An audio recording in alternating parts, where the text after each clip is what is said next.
নমস্কাৰ বন্ধু বান্ধৱীসকল, আজি আপোনালোকৰ মাজলৈ 10টা অতি গুৰুত্বপূৰ্ণ প্ৰশ্নৰ উত্তৰ লৈ আহিছো আৰু প্ৰতিটো প্ৰশ্নৰ উত্তৰ দিবলৈ আপোনালোকক 5 ছেকেণ্ডকৈ সময় দিয়া হ'ব।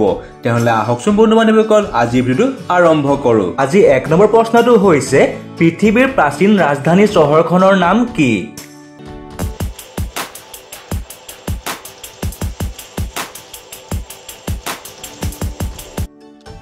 ইয়াৰ উত্তৰটো হৈছে দামাস্কাছ। 2 নম্বৰ প্ৰশ্নটো হৈছে ভাৰতবৰ্ষৰ সকলোতকৈ প্ৰথম ৰাজ্যখনৰ নাম কি?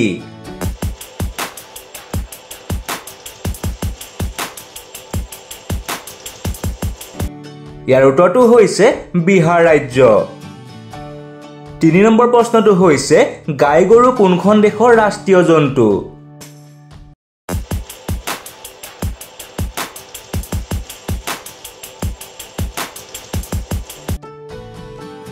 ইয়াৰ উত্তৰটো হৈছে নেপালৰ। গাই গৰু নেপাল দেশৰ জন্তু হয়। 4 নম্বৰ প্ৰশ্নটো হৈছে মিছা কথা ধৰা পেলোৱা যন্ত্ৰটোৰ নাম কি? বন্ধু বান্ধৱীসকল, আমাৰ চেনেলটো সাবস্ক্ৰাইব আৰু ভিডিওটো লাইক কৰি দিব। ধন্যবাদ। উত্তৰটো হৈছে পলিগ্ৰাফ। 5 নম্বৰ প্ৰশ্নটো হৈছে কোন দেশৰ ৰাষ্ট্ৰীয় সংগীত সকলোতকৈ চুটি হয়?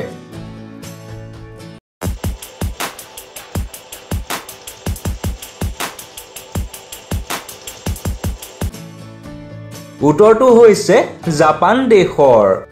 6 নম্বৰ প্ৰশ্নটো হৈছে পৃথিৱীৰ কোনখন দেশ 2011 চনত স্বাধীন হৈছিল?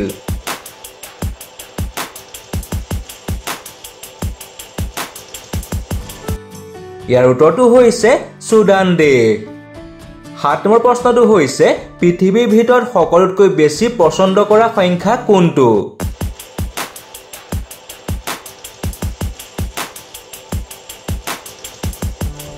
ইয়াৰ উত্তৰটো হৈছে 7 নম্বৰটো। আজি 8 নম্বৰ প্ৰশ্নটো হৈছে সকলোতকৈ প্ৰথম অস্কাৰ বঁটা লাভ কৰা চিনেমাখনৰ নাম কি?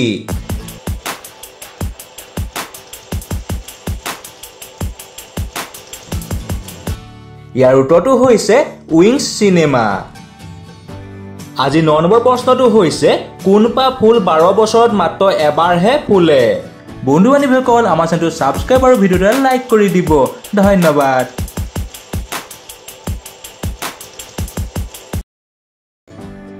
ইয়াৰ উত্তৰটো হৈছে নীলকুৰিঞ্জি ফুল, যি পা ফুল 12 বছৰত মাত্ৰ এবাৰহে ফুলে।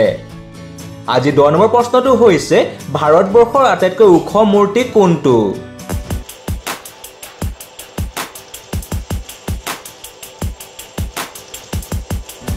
ইয়াৰ উত্তৰটো হৈছে ষ্টেচু অফ ইউনিটি।